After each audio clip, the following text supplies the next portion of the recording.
Hello everyone, कैसे हैं आप सभी। PYQs ट्रेंड एनालिसिस में आज हम नेक्स्ट यूनिट नंबर 6 है पेपर फर्स्ट की एनवायरनमेंट ज्योग्राफी, इसको डिस्कस करेंगे। इससे प्रीवियस सेशन में हमने research methodology, climatology and oceanography के PYQs को ट्रेंड एनालिसिस के पॉइंट ऑफ व्यू से डिस्कस किया था। तो यदि आपने वो सेशन नहीं देखे हैं तो एक बार ज़रूर उनको गो थ्रू कीजिए, उनको देखिए। PYQs का जो ट्रेंड एनालिसिस है वो एक बार देखिए। तो आपका जो अपकमिंग एग्ज़ाम है उसमें आपको पॉजिटिव वाइब्स मिलेगी। आपको सिलेबस का जो एक व्यू पॉइंट है प्रिपरेशन का, उसमें थोड़ा चेंजेस आएगा और पॉजिटिविटी आएगी। तो एक बार उन सेशन को भी ज़रूर देखिए। और यदि आपने यूट्यूब चैनल को सब्सक्राइब नहीं किया है तो कर लीजिए, क्योंकि जो अपकमिंग डेज़ में आपकी जितने भी यूनिट्स है पेपर फर्स्ट की और सेकंड की, उनका इसी तरह का जो ट्रेंड एनालिसिस है वो हम करने वाले हैं। और बेसिकली हम तीन चीज़ें नोटिस करते हैं। सबसे पहले 2016 का एग्ज़ाम का जो PYQs है उसको डिस्कस करते हैं। उसके बाद में 2021 में हुआ था उसको करते हैं यूनिट वाइज। और 2021 का करते हैं उसी दिन हम क्या करते हैं कि तीन चीज़ें देखते हैं। सबसे पहले कौन से टॉपिक से क्वेश्चन बने हैं। सेकंड जो टॉपिक है हमारा, जो व्यू पॉइंट है, वो रिपीटेशन ऑफ क्वेश्चन की बात करते हैं। और जो थर्ड पॉइंट हम देखते हैं कि ऐसे कौन से टॉपिक है जिनसे अभी तक कोई क्वेश्चन नहीं बना है। ठीक है, तो चलिए आज हम एनवायरनमेंट ज्योग्राफी का डिस्कशन करेंगे 2016 का। तो सबसे पहले हम थोड़ा सिलेबस को एक बार व्यू पॉइंट कर लेते हैं, ब्रीफली देख लेते हैं। और उसके बाद में 2016 के जो PYQs है उनको हम डिस्कस करेंगे। और हमारे डिस्कशन का एक मेथड ये भी रहता है कि जितने भी डायग्राम्स है, मैप्स हैं, ठीक है, पॉसिबिलिटी जहाँ पे होती है उनको हम इंक्लूड करते हैं और डिस्कस करते हैं। तो एक जो जो पढ़ने का तरीका है, जो समझने का तरीका है चीज़ों को कोरिलेट करने का, वो थोड़ा बेटर हो जाता है। ठीक है, तो सबसे पहले हम एनवायरनमेंट ज्योग्राफी का सिलेबस देखते हैं एक बार ब्रीफली। तो एनवायरनमेंट ज्योग्राफी का यूनिट 6 है आपकी पेपर फर्स्ट की। और इस सिलेबस का जो शुरुआती पॉइंट है, components of environment and ecology, यानी जो एनवायरनमेंट और इकोलॉजी है इनके कंपोनेंट्स की बात कर रहा है। Physical factor influencing world distribution of plant and animal, यानी कौन कौन से जो भौतिक कारक है वो प्रभावित करते हैं वितरण के प्लांट और एनिमल के, यानी जो पादप और जीव है उनके वितरण का, जो वर्ल्ड लेवल पर वितरण है उनका, उनको कौन कौन से फिजिकल फैक्टर है वो प्रभावित करते हैं। नेक्स्ट आपका types, forms and functions of ecosystem, यानी एक पारिस्थितिकी तंत्र होता है वो कितने प्रकार का होता है और उसकी फॉर्म्स क्या है और उनके फंक्शंस क्या हैं उनके बारे में। और जैसे इकोसिस्टम का एग्जांपल दे रखे हैं, सबसे पहले फॉरेस्ट की बात कर रहा है। फॉरेस्ट आपका बहुत सारे होते हैं, ठीक है, जैसे for example tropical evergreen forest हो गया, मानसून टाइप का फॉरेस्ट हो गया, ठीक है। नेक्स्ट आपका ग्रासलैंड। ग्रासलैंड भी दो टाइप के होते हैं, temperate grassland and tropical grassland. Marine ecosystem की बात है, डेजर्ट की है। डेजर्ट में भी वापस जो आपका कोल्ड है और जो हॉट डेजर्ट है, उसी प्रकार से माउंटेन इकोसिस्टम की बात कर रहा है। तो यहाँ पे तीन चीज़ें हैं कि आपके कितने प्रकार के होते हैं, फॉर्म्स क्या है और फंक्शन क्या है प्रत्येक के। नेक्स्ट आपका बायोडाइवर्सिटी, डिप्लेशन एंड कंजर्वेशन, यानी जो जैव विविधता है उनके शरण की बात कर रहा है कि कैसे कैसे कौन कौन से फैक्टर हैं जिनकी वजह से बायोडाइवर्सिटी का डिप्लेशन हो रहा है। और दूसरा आपका कंजर्वेशन की बात कर रहा है कि कंजर्वेशन के कितने मेथड होते हैं। आगे हम डिस्कस करेंगे क्वेश्चन में कि कंजर्वेशन के दो टाइप होते हैं, इन सिटू एंड एक्स सिटू। और नेक्स्ट आपका एनवायरमेंटल पॉल्यूशन, अब जो पर्यावरणीय प्रदूषण है वो कितने टाइप का होता है, उनके कारण क्या होते हैं, उनके प्रभाव क्या होते हैं और उनका सॉल्यूशन क्या है। तो ये चार चीज़ें हैं, चाहे वो जल प्रदूषण हो, वायु प्रदूषण हो, ठीक है, आपका ध्वनि प्रदूषण हो या लैंड जो पॉल्यूशन है उसकी बात कर लें। उसके बाद में आपका क्लाइमेट चेंज। क्लाइमेट चेंज में वापस ग्लोबल वार्मिंग और ओजोन डिप्लेशन की बात कर रहा है, यानी ओजोन क्षरण और जो वैश्विक तापन है आपके उसके पॉइंट ऑफ व्यू से बात कर रहा है। नेक्स्ट आपका एनवायरमेंटल हैजार्डस है एंड डिजास्टर्स, वो कितने प्रकार की होती है, उनके क्या प्रभाव होते हैं और उनका मैनेजमेंट का क्या सिस्टमेटिक वे होता है कि पर्टिकुलर किसी जैसे फॉर एग्जांपल लैंडस्लाइड हुआ है, अर्थक्वेक हुआ है या वॉल्केनो आया है, तो ये कितने प्रकार के होते हैं और इनके प्रभाव क्या रहते हैं, इनको वापस मैनेजमेंट या मिटिगेशन कैसे करते हैं इनका। उसके बाद में नेक्स्ट आपका जो लास्ट टॉपिक है एनवायरमेंटल इम्पैक्ट असेसमेंट, यानी जो पर्यावरण प्रभाव का जो मूल्यांकन है वो किन विधियों से होता है और इन ये कॉन्सेप्ट क्या है EIA का। तो ये बेसिकली आपका एनवायरमेंटल जियोग्राफी का सिलेबस है। और हम अब 2016 के PYQs को थोड़ा डिस्कस कर लेते हैं एक बार। और आने वाले कल सेशन होगा उसमें हम 2021 के जो PYQs हैं उनको हम डिस्कस करेंगे और उसके साथ में हम जो ट्रेंड एनालिसिस है वो देखेंगे, repetition of question, new form of question and third portion है वो जहाँ पे कोई भी किसी भी टॉपिक से अभी तक कोई क्वेश्चन नहीं बना है तो वो भी देखेंगे हम, ठीक है। तो चलिए जो PYQs है 2016 के उसमें क्वेश्चन नंबर फर्स्ट है, यानी ये क्वेश्चन यहाँ पे 11th दे रखा है तो ये पेपर का जो सीक्वेंस है उसके अकॉर्डिंग है। तो पहला क्वेश्चन है कि द इकोसिस्टम फंक्शंस थ्रू, यानी एक पारिस्थितिकी तंत्र होता है, एक तंत्र है वो क्रियाशील होता है, किन किन वजहों से, कौन कौन से वे में वो क्रियाशील होता है, वो कौन से वे में फंक्शन करता है। तो सबसे पहला ऑप्शन है energy flow and circulation in of nutrients and minerals, यानी एनर्जी फ्लो एक जो आपका ऊर्जा का प्रवाह होता है, दूसरा आपका circulation of nutrients and minerals, यानी पोषक तत्वों और खनिजों का परिसंचरण के माध्यम से। तो ये बात सही है, एनर्जी फ्लो होती है जो लेवल फर्स्ट से लेवल 3 या 4 तक जाती है। उसी प्रकार से जो खनिज तत्व और पोषक तत्व होते हैं उनका भी सर्कुलेशन होता है इकोसिस्टम में। नेक्स्ट सेकंड ऑप्शन है increasing inter relations between living organism and their environment, यानी जीव समूह है और उनके पर्यावरण के साथ बढ़ते अंतर संबंध के माध्यम से, यानी जितनी ज़्यादा इंटरकनेक्टिविटी होगी उतना ही ज़्यादा बायोडाइवर्सिटी का मजबूत पक्ष बोलते हैं या उसकी स्टेबिलिटी बोलते हैं होगी। तो सेकंड ऑप्शन भी करेक्ट है। थर्ड है integration of biotic and abiotic components of environment, यानी जैविक और अजैविक घटकों के एकीकरण के माध्यम से भी इकोसिस्टम फंक्शन करता है। फिजियो केमिकल एनवायरनमेंट, तो इसकी वजह से भी इकोसिस्टम फंक्शन करता है। तो इस क्वेश्चन को डिलीट कर दिया गया था, और जो भी हम आंसर देखेंगे वो आपके ऑफिशियल आंसर की के अकॉर्डिंग है, ऐसा नहीं है कि मैं मेरे मन से बोल दूँ ये होगा, ठीक है, वो चीज़ नहीं है। ऑफिशियल आंसर की के अकॉर्डिंग ऑथेंटिक जो आंसर है वो ही हम डिस्कस करेंगे।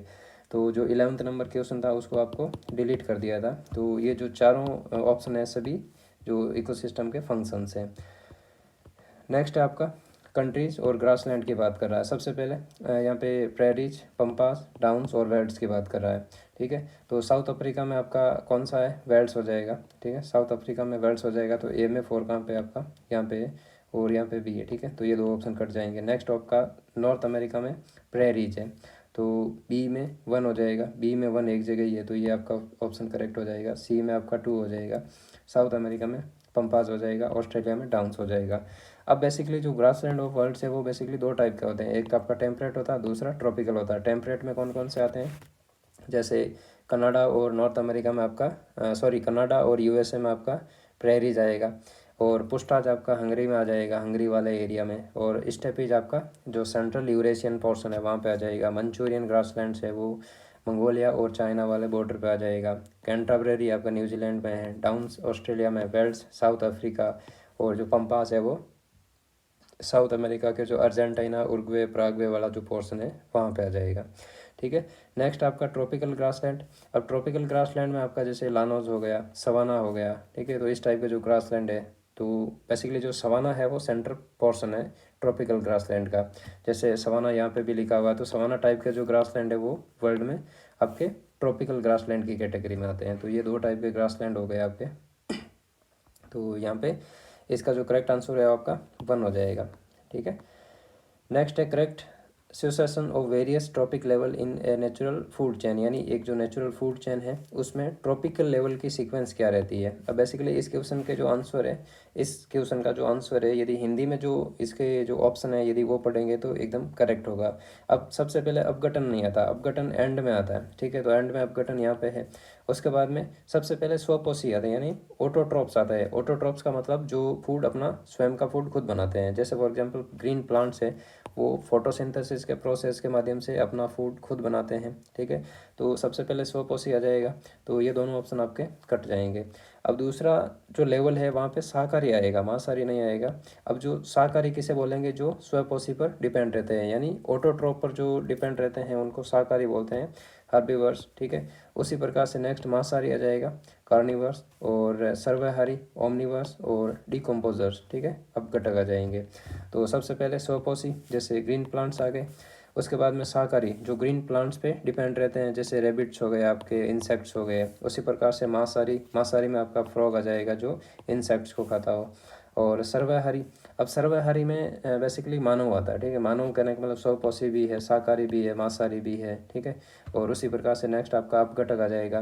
तो जो सभी लेवल है, सभी लेवल की जो एंड फेज है वहाँ पर अपघटक वर्क करता है, ठीक है। जैसे फॉर एग्जांपल प्लांट है, प्लांट डेड हो गया है तो वो अपघटित हो जाएगा। इसी प्रकार से यदि कोई रैबिट की डेथ हो गई है, या फ्रॉग की हो गई है, या स्नैक की हो गई है, लॉइन की हो गई है, इवन ह्यूमन की भी, ठीक है, तो बाद में उनका अपघटन होगा, यानी डिकम्पोजर हो जाएगा उनका, ठीक है, डिकम्पोजिशन हो जाएगा।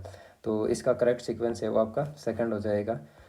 नेक्स्ट है ए फूड वेब इज। अब दो चीज़ें होती है, एक आपकी फूड चेन होती है और दूसरी आपकी फूड वेब होती है, ठीक है। तो a very long straight like food chain, ठीक है, मॉडरेट साइज और circular food chain, A series of interwoven food chains, यानी जो आहार श्रृंखलाओं का एक अंतर्ग्रंथित जाल होता है उसको आप फूड वेब बोल सकते हैं। जैसे फॉर एग्जांपल फूड चेन, यहाँ पे एग्जांपल दे रखा प्लांट से, प्लांट को डियर खाएगा, डियर को वुल्फ खा जाएगा, ठीक है। वुल्फ की डेथ होने के बाद में उसका डिकम्पोजिशन हो जाएगा। तो ये तो एक सर्कुलेशन जो मोशन में, इसको बोलेंगे फूड चेन। अब फूड वेब क्या होती है, जो वेरियस फूड चेन होती है उनका इंटरकनेक्शन जो होता है उसको हम फूड वेब बोल सकते हैं। जैसे फॉर एग्जांपल यहाँ पे प्लांट है, प्लांट पे कौन डिपेंडेंट है, ग्रासकॉपर है, ग्रासकॉपर को कौन खाएगा, बर्ड्स खा जाएगा, बर्ड्स को कौन खाएगा, वॉल्फ खा जाएगा। तो इस तरह से चलेंगे तो ये हमारी फूड चेन हो जाएगी। लेकिन अब यहाँ पे देखिए प्लांट को ग्रासकॉपर भी खाता है, ग्रासकॉपर को स्क्वायरल खा जाती है, स्क्वायरल को वापस जो प्लांट है उस पर डिपेंडेंट रहती है। उसी प्रकार से जो प्लांट है वो बर्ड्स का भोजन है, और बर्ड्स को वापस कौन खा जाएगा, फॉक्स खा जाएगा, या वापस ईगल खा जाएगा। तो इस प्रकार से जो इंटरकनेक्शन होता है, एक जाल बनता है फूड चेन्स का, वेरियस टाइप की फूड चेन का, उसको हम फूड वेब बोल सकते हैं, ठीक है। तो इसका करेक्ट आंसर आपका फोर्थ वन हो जाएगा। नेक्स्ट है आपका विच one of the following is not a biogeochemical cycle, यानी यहाँ पे बोला बायोजियोकेमिकल साइकिल, यानी जीव भू रासायनिक चक्र नहीं है। कार्बन, नाइट्रोजन, ऑक्सीजन है। साइक्लो ऑफ इरोजन आपका जियोमॉर्फोलॉजी का पोर्शन है, तो यहाँ पे एनवायरमेंटोलॉजी में उनका कोई वर्क नहीं है, ठीक है। तो इसका अपर्दन चक्र जो विलियम मॉरिस डेविस और वाल्टर पैंक का है वो है बेसिकली, ठीक है। तो कार्बन चक्र, नाइट्रोजन चक्र और ऑक्सीजन चक्र ये आपके भू रासायनिक चक्र के एग्जाम्पल है, ठीक है। नेक्स्ट है आपका the pyramid of biomass in A grassland ecosystem is. अब पहली बात तो पिरामिड क्या होता है, ठीक है। पिरामिड एक पिरामिड शेप का एक स्ट्रक्चर होता है जिसमें एनवायरनमेंट ज्योग्राफी में हम यूज करते हैं। अब पिरामिड दो टाइप के होते हैं, एक आपका नंबर आधारित होता है, दूसरा आपका बायोमास आधारित होता है, ठीक है। अब नंबर आधारित और दूसरा बायोमास आधारित। अब तीसरी चीज़ ये है कि पिरामिड एक तो अपराइट्स भी हो सकते हैं और एक आपका इन्वर्ट भी हो सकते हैं, ठीक है। तो इस दो टाइप के पिरामिड होते हैं, ठीक है। एक तो आपका सीधा और दूसरा उल्टा हो जाएगा। अब यहाँ पे पूछा है pyramid of biomass in A grassland ecosystem, यानी ग्रासलैंड इकोसिस्टम है वहाँ पर जो बायोमास के आधार पर पिरामिड बनेगा वो कैसा बनेगा, सीधा, उल्टा, क्षैतिज या समानांतर। तो हॉरिजॉन्टल और पैरेलल टाइप का जो कोई पिरामिड का ऐसा कॉन्सेप्ट नहीं है, दो टाइप के ही बनते हैं, या तो सीधे बनते हैं या आपके उल्टे बनते हैं। तो अब ग्रासलैंड जो बायोमास है, यानी ग्रासलैंड का बायोमास के पॉइंट ऑफ व्यू से पिरामिड कैसा बनेगा, तो आपका ब्रॉड बेस बनेगा, यानी इसका आधार बड़ा होगा।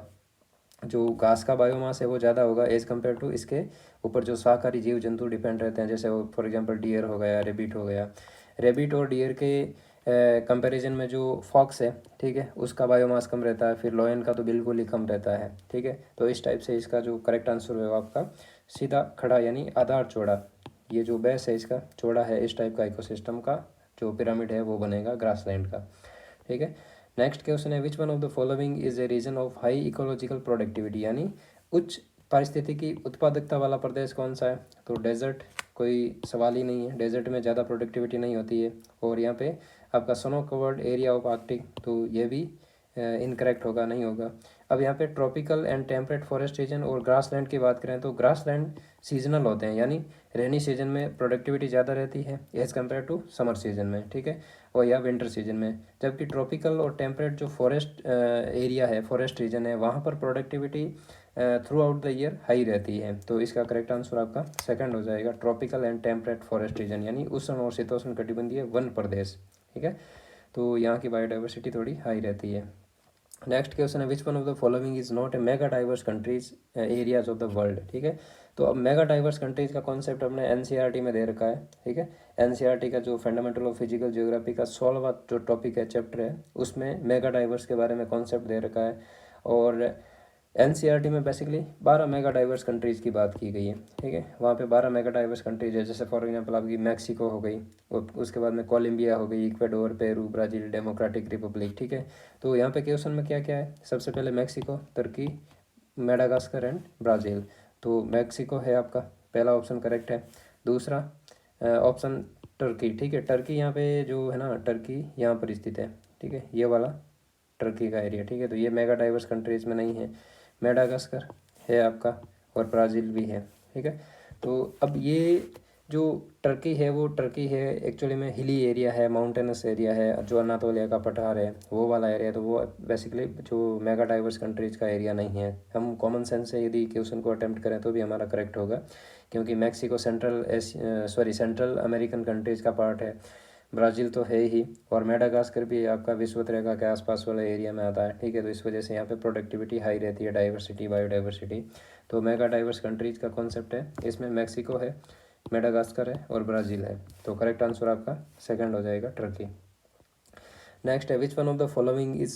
अब दूसरी जो मेगा डाइवर्स कंट्रीज कौन कौन सी है, जैसे फॉर एग्जांपल आपकी कोलंबिया हो गई, इक्वाडोर हो गई, पेरू हो गई, वेनेजुएला है, और डीआरसी यानी डेमोक्रेटिक रिपब्लिक ऑफ कॉन्गो हो जाएगी, साउथ अफ्रीका हो जाएगी, इंडिया है, मलेशिया है, इंडोनेशिया है, चाइना है, फिलीपाइंस है, पपुआ न्यू गिनी और ऑस्ट्रेलिया है, ठीक है। तो ये कंट्रीज आपकी मेगा डाइवर्स कंट्रीज में आती है। अब नेक्स्ट आपका हॉट स्पॉट के बारे में है कि जो बायोडाइवर्सिटी हॉट स्पॉट नहीं है, ठीक है। अब हॉट स्पॉट क्या होता है, जैसे फॉर एग्जांपल हम ज्वालामुखी पढ़ते हैं, वोल्केनो पढ़ते हैं, तो वोल्केनो में हम एक कॉन्सेप्ट पढ़ते हैं हॉट स्पॉट का, तप्त स्थल का। तो वैसे के वैसे तप्त स्थल का कॉन्सेप्ट आपके एनवायरनमेंट ज्योग्राफी में भी है, ठीक है। और यहाँ पे बायोडाइवर्सिटी के पॉइंट ऑफ व्यू से हम ये देखते हैं कि जो वर्ल्ड में बायोडाइवर्सिटी के पॉइंट ऑफ व्यू से हॉट स्पॉट को डिवाइड किया हुआ है। जैसे फॉर एग्जांपल यहाँ पे लिखा हुआ है कि कंजर्वेशन इंटरनेशनल जो एजेंसी है, उसने 35 बायोडाइवर्सिटी हॉट स्पॉट को चिन्हित किया है, ठीक है। अब बायोडाइवर्सिटी हॉटस्पॉट यहाँ पे 34 लिखा हुआ है और यहाँ पे 35 लिखा हुआ है, तो ये वेरी करता है एग्जैक्टली क्या है वो क्वेश्चन के according. By the way question में 34 या 35 में से कोई एक ऑप्शन आ गया तो वो दोनों में से कोई एक हम करेक्ट कर सकते हैं।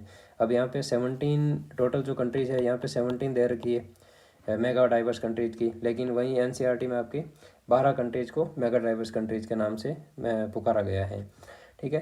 तो यहाँ पे बायोडाइवर्सिटी हॉटस्पॉट की बात करें तो सुंडालैंड है आपका, यहाँ पर ये सुंडालैंड आपका जो दक्षिण पूर्व एशिया वाला पोर्शन है। सेंट्रल चिली, यहाँ पे सेंट्रल विंटर रेनफॉल जो फॉरेस्ट एरिया है वो है। साइबेरिया, अब यहाँ पे साइबेरिया हॉट बायोडाइवर्सिटी हॉटस्पॉट की कैटेगरी में नहीं आता, ठीक है, ये वाला एरिया है, तो यहाँ पे कोई बायोडाइवर्सिटी हॉटस्पॉट नहीं है। कैरेबियन आइसलैंड, यहाँ पे कैरेबियन आइसलैंड हॉटस्पॉट भी है, ठीक है। तो इस टाइप से जो हॉट स्पॉट का कॉन्सेप्ट है, थोड़ा इसको भी डिटेल में देखना पड़ेगा कि एक्चुअली में इसकी डेफिनेशन क्या है, और विश्व में जो वर्ल्ड का मैप है वो आपको मिल जाएगा। तो इस पीडीएफ के लिए आपको क्या करना है, सिंपली आपको टेलीग्राम चैनल ज्वाइन करना है, और टेलीग्राम चैनल का नाम है इस टेलीग्राम चैनल का लिंक आपको इस वीडियो के डिस्क्रिप्शन में भी मिल जाएगा। और यदि आप सर्च करना चाहते हो जाके टेलीग्राम पे, तो आपको @maps and diagrams in geo, ठीक है।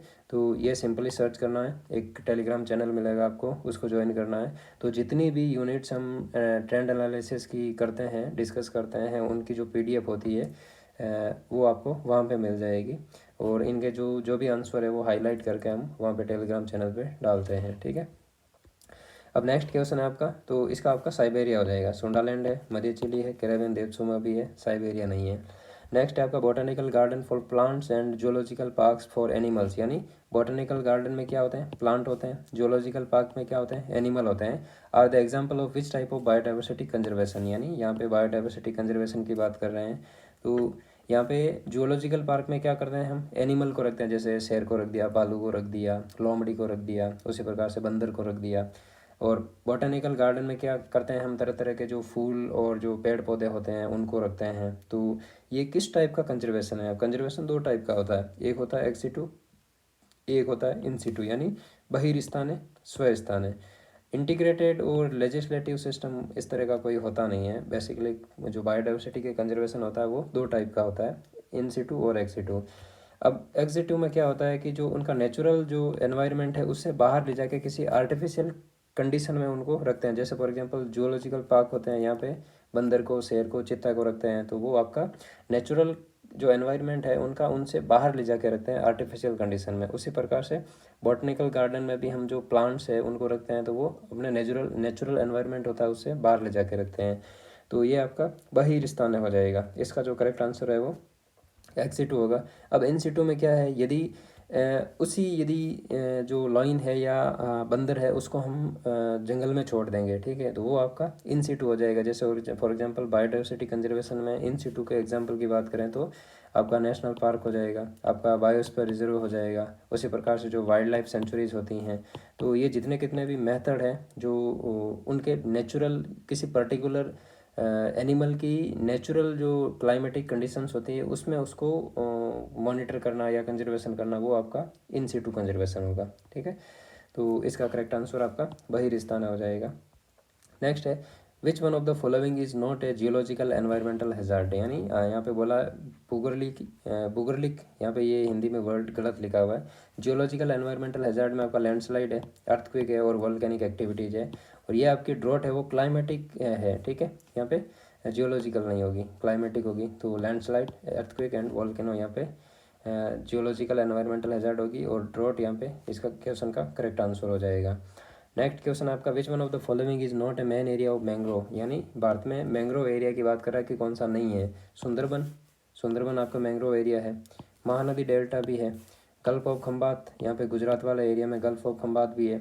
अब तराई है वो मैंग्रोव का क्षेत्र नहीं है। तराई एक्चुअली में क्या है, जब नदियाँ हिमालय क्षेत्र से नीचे उतरती है मैदानी क्षेत्र में, तो हिमालय गिरिपाद एरिया में क्या करती है, सबसे पहले जो बेल्ट बनती है वो आपकी भाबर बनती है, यानी जो बड़े बड़े गोलास में कंकड़ पत्थर होते हैं वो जस्ट नीचे आके जम जाते हैं और नदियाँ वहाँ पे प्राय विलुप्त हो जाती है। और बाबर के जस्ट नीचे वाला जो बेल्ट होता है ये आपका बाबर बन गया। बाबर के जस्ट नीचे वाला बेल्ट है वहाँ पे तराई बन जाएगा। अब तराई एक्चुअली में क्या है, दलदली एरिया है, मार्शी लैंड है वहाँ पर, जैसे इसको मॉस्किटो बेल्ट ऑफ इंडिया भी बोलते हैं तराई को। तो एक दलदली एरिया वापस नदियाँ अपेयर करती है, यानी नदियाँ जो डिसअपेयर हुई थी बाबर में वो वापस आगे आके तराई एरिया में नदियाँ वापस सतह पर आ जाती है, यानी पानी हमें दिखने लग जाता है बाहर बहता हुआ। अब बाबर एरिया में क्या होता है, बड़े बड़े कंकड़ पत्थर होते हैं, गोलास में होते हैं, तो जो नदी का पानी है वो उनके नीचे चला जाता है, तो हम बोलते हैं कि नदियाँ विलुप्त हो गई। और जैसे तराई एरिया में आते हैं तो ये मॉस्किटो बेल्ट है, यहाँ पे दलदली एरिया बनता है, मार्शी लैंड बनता है और जो पीट लैंड बनता है। Biodiversity as compare to other area high रहती है यहाँ पे। तो ये यहाँ पे मैंग्रोव से तराई का कोई लेना देना नहीं है, ठीक है। तो इसका करेक्ट आंसर आपका डी हो जाएगा। नेक्स्ट है आपका the theme of world environment day 2015 was, यानी 2015 में जो आपका वर्ल्ड एनवायरनमेंट डे मनाया गया था उसकी थीम थी 7 billion dreams 1 planet consume with care. तो ये आपका 5 जून को मनाया जाता है वर्ल्ड एनवायरनमेंट डे।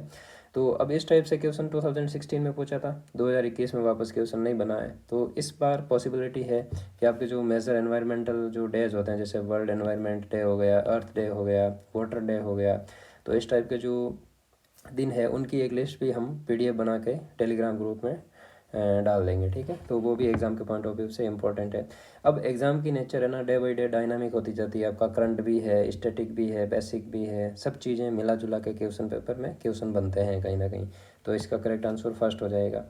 नेक्स्ट है आपका nutrient content have flow in ecological system, यानी जो पारिस्थितिकी तंत्र है उसमें पोषक तत्वों का संचरण होता है, प्रत्यक्ष अप्रत्यक्ष, उत्क्रमणीय अनुक्रमणीय। तो इसमें आपका करेक्ट आंसर है वो आपका रिवर्सेबल हो जाएगा, यानी उत्क्रमणीय हो जाएगा। अब यहाँ पे दो टाइप की चीज़ों का फ्लो होता है, एक आपका न्यूट्रिशन कंटेंट का होता है, ठीक है, एक आपका न्यूट्रिशन का होता है, दूसरा आपका एनर्जी का होता है। अब एनर्जी आपकी यूनिडायरेक्शनल है, यानी एक बार एनर्जी किसी ट्रॉपिक लेवल से गुजर गई तो वापस उस ट्रॉपिक लेवल पे वापस नहीं आएगी वो, ठीक है। यानी एक सिंगल पाथ पे एनर्जी का मूवमेंट होता है, मूवमेंट एनर्जी का फ्लो होता है, मूवमेंट नहीं बोल सकते हैं, फ्लो बोल सकते हैं कि एनर्जी यूनिडायरेक्शनल है, एक दिशीय है, यानी एक दिशीय प्रवाह होता है एनर्जी का। जैसे फॉर एग्जांपल यहाँ पे ये 4 ट्रॉपिक लेवल है। अब यहाँ पे एनर्जी फर्स्ट से सेकंड में, थर्ड में, फोर्थ में जाएगी तो वापस नहीं आएगी वो, ठीक है। फोर्थ में या तो यहाँ पे जाके जो स्टोर हो जाएगी, ठीक है, या यहाँ पे नष्ट हो जाएगी, ठीक है। अब एक कॉन्सेप्ट ये भी है कि एनर्जी न तो नष्ट होती है, न क्रिएट होती है, न नष्ट होती है, ठीक है। तो अब फोर्थ स्टेज में जाके एनर्जी, कहने का मतलब अपना क्वेश्चन के पॉइंट ऑफ व्यू से चीज़ देखें तो यहाँ पे एनर्जी यूनिडायरेक्शनल है। अब यहाँ पे क्वेश्चन में पूछा है न्यूट्रिशनल कंटेंट की बात कर रहा है कि इनका फ्लो क्या है इकोसिस्टम में। तो आपके न्यूट्रिशनल कंटेंट का जो फ्लो है वो आपका उत्क्रमणीय होगा। यहाँ पे उत्क्रमणीय का मतलब क्या है कि न्यूट्रिशन यदि लेवल फर्स्ट से थर्ड में गया है ना, तो वापस जो न्यूट्रिशन है वो अपना ओरिजिनल फॉर्म है उसमें आने के लिए उसमें आने की पॉसिबिलिटी रहती है। और जो न्यूट्रिशन होते हैं उनकी एक क्या बोलते हैं, उनकी नेचर ये रहती है कि वो अपनी ओरिजिनल फॉर्म में वापस आ सकते हैं। तो ओरिजिनल फॉर्म में वापस आ सकते हैं तो लेवल फर्स्ट से लेवल यदि थर्ड में जाते हैं तो लेवल फर्स्ट में आने की कैपेसिटी भी उनमें रहती है बेसिकली। तो ये आपका क्या है यहाँ पे उत्क्रमणीय है यानी रिवर्सेबल है। तो ये चीज़ इंपॉर्टेंट है, ध्यान रखनी है। 2016 का ये जो एनवायरमेंटल ज्योग्राफी का हम पेपर डिस्कस कर रहे हैं, ये पेपर बहुत डायनामिक है, यानी इससे बहुत कॉन्सेप्चुअल क्वेश्चन बने हैं। 2021 में हम कल वाला PYQ डिस्कस करेंगे, उसमें देखना सीधे सीधे फैक्चुअल क्वेश्चन आएंगे। लेकिन 2016 में ये पेपर डिस्कस कर रहे हैं, ये थोड़ा कॉन्सेप्चुअल क्लियरिटी वाला क्वेश्चन है कि यदि ये पेपर है, यदि आपके कॉन्सेप्चुअल और फंडामेंटल स्टडी यदि क्लियर है आपके, तो ही इस पेपर को आप अच्छे से अटेम्प्ट कर पाओगे। ठीक है, तो यहाँ पे रिवर्सेबल है। जनरली हम एनर्जी का पढ़ते हैं, ठीक है, न्यूट्रिशनल कंटेंट का कहीं भी दे नहीं रखा है कि इसका क्या फ्लो है कैसा है। ठीक है, तो इसका करेक्ट आंसर आपका थर्ड हो जाएगा। नेक्स्ट है आपका विच type of plants life is only of one season, यानी किस प्रकार के पौधों की जो जीवन काल है वो केवल एक मौसम का ही होता है। तो ये आपके थेरोफाइट्स का होता है। ठीक है, थेरोफाइट्स का जो जीवन काल है वो वन सीजन का होता है। नेक्स्ट आपका जू जियोग्राफिक रीजन की बात की है। ठीक है, अब विश्व में 6 टाइप के जू जियोग्राफिक रीजन है। ठीक है, नियार्कटिक, नियोट्रॉपिकल, एफ्रोट्रॉपिकल और फिर हो जाएगा आपका पेलियो आर्कटिक, ओरिएंटल, ऑस्ट्रेलियन। ठीक है, और अंटार्कटिक तो यहाँ पे नीचे दे रखा। ठीक है, तो हम मान सकते हैं 7 मान सकते हैं, अंटार्कटिक को भी इंक्लूड करें तो। अब यहाँ पे सबसे पहले दे रखा पेलियो आर्कटिक। ठीक है, पेलियो आर्कटिक का आपका जो है वो कौन सा हो जाएगा, साउथ ईस्ट एशिया नहीं होगा, साउथ अमेरिका नहीं, यूरोप और नॉर्थ अमेरिका। ठीक है, तो ए में आपका थर्ड हो जाएगा। न्यूआर्कटिक रीजन है, अब न्यूआर्कटिक है ये आपका अमेरिका वाला हो जाएगा। ठीक है, नॉर्थ अमेरिका और ग्रीनलैंड का हो जाएगा। ठीक है, तो बी में आपका 4 हो जाएगा। और नेक्स्ट है आपका ओरिएंटल रीजन। अब ओरिएंटल रीजन है वो एशिया और साउथ ईस्ट एशिया वाला पोर्शन हो जाएगा, साउथ और साउथ ईस्ट एशिया वाला। ठीक है, तो सी में आपका 1 हो जाएगा। ठीक है, और नेक्स्ट आपका नियो ट्रॉपिकल रीजन। अब नियो ट्रॉपिकल रीजन यहाँ पे साउथ अमेरिका है। ठीक है, तो नियो ट्रॉपिकल साउथ अमेरिका में हो जाएगा, तो डी में सेकंड हो जाएगा। ठीक है, तो डी में सेकंड यहाँ पे भी है। ठीक है, लेकिन सी में फर्स्ट हो जाएगा, तो सी में फर्स्ट यहाँ पे भी है, यहाँ पे भी है। और बी में आपका जो आपका नूतन आर्कटिक प्रदेश है यानी न्यूआर्कटिक रीजन है वो आपका नॉर्थ अमेरिका और ग्रीनलैंड वाला ये वाला एरिया है। ठीक है, तो यहाँ पे बी में आपका नॉर्थ अमेरिका और ग्रीनलैंड 4 हो जाएगा, बी में 4 यहाँ पे है। ठीक है, तो आपका करेक्ट आंसर है वो फर्स्ट हो जाएगा। ठीक है, तो करेक्ट आंसर फर्स्ट हो जाएगा। एक बार इनको वापस देख लेते हैं। देखो ना, जो न्यूआर्कटिक रीजन है वो आपका न्यूआर्कटिक बी में 4 है, नॉर्थ अमेरिका और ग्रीनलैंड यानी बी में आपका 4 है। एक बार यहाँ पे देखते हैं, ए बी सी और डी, बी में आपका 4 है। ठीक है, पैलियो आर्कटिक रीजन, अब पैलियो आर्कटिक रीजन है वो आपका एक मिनट, साउथ और साउथ ईस्ट एशिया का देख लेते हैं। ओरिएंटल रीजन है वो साउथ ईस्ट एशिया का। ठीक है, तो सी में आपका फर्स्ट हो जाएगा। तो ए में 4 और सी में फर्स्ट, ए में 4 कैसे होगा, एक minute, palaearctic region, palaearctic sorry, A में आपका 3 होगा यहाँ पे। एक मिनट आपको कंफ्यूज कर रहा हूँ मैं, सॉरी। ठीक है, पैलियो आर्कटिक ए में आपका 3 हो जाएगा और सी में फर्स्ट हो जाएगा। ए में 3 और सी में फर्स्ट है। यहाँ पे ए में 3 दूसरी जगह कहीं नहीं है, तो क्वेश्चन कट रहा है ना हमारा, सॉरी आपको कंफ्यूज कर रहा हूँ मैं, एक मिनट। ठीक है, तो इसका करेक्ट आंसर ये हो जाएगा, यानी ए में आपका 3 हो जाएगा। पैलियो आर्कटिक रीजन आपका यूरोप और नॉर्थ अमेरिका, ये आपका पैलियो आर्कटिक रहा। दूसरा आपका बी में 4 हो जाएगा, न्यू आर्कटिक रीजन आपका नॉर्थ अमेरिका और ग्रीनलैंड वाला हो जाएगा, करेक्ट है। सी में आपका फर्स्ट हो जाएगा ओरिएंटल, साउथ और साउथ ईस्ट एशिया, ये देखिए यहाँ पे ओरिएंटल है। ठीक है, south east Asia. New tropical region है वो साउथ अमेरिका हो जाएगा, न्यू ट्रॉपिकल साउथ अमेरिका हो जाएगा, तो डी में आपका सेकंड हो जाएगा। तो इसका करेक्ट आंसर आपका ये हो जाएगा। ठीक है, तो ये थे हमारे 2016 के PYQs, तो हमने ये डिस्कस किए हैं। और आने वाला जो कल सेशन होगा उसमें हम 2021 में जो PYQs है उनको देखेंगे और साथ में उनका ट्रेंड एनालिसिस करेंगे। तो आज के इस सेशन में इतना ही था, थैंक यू।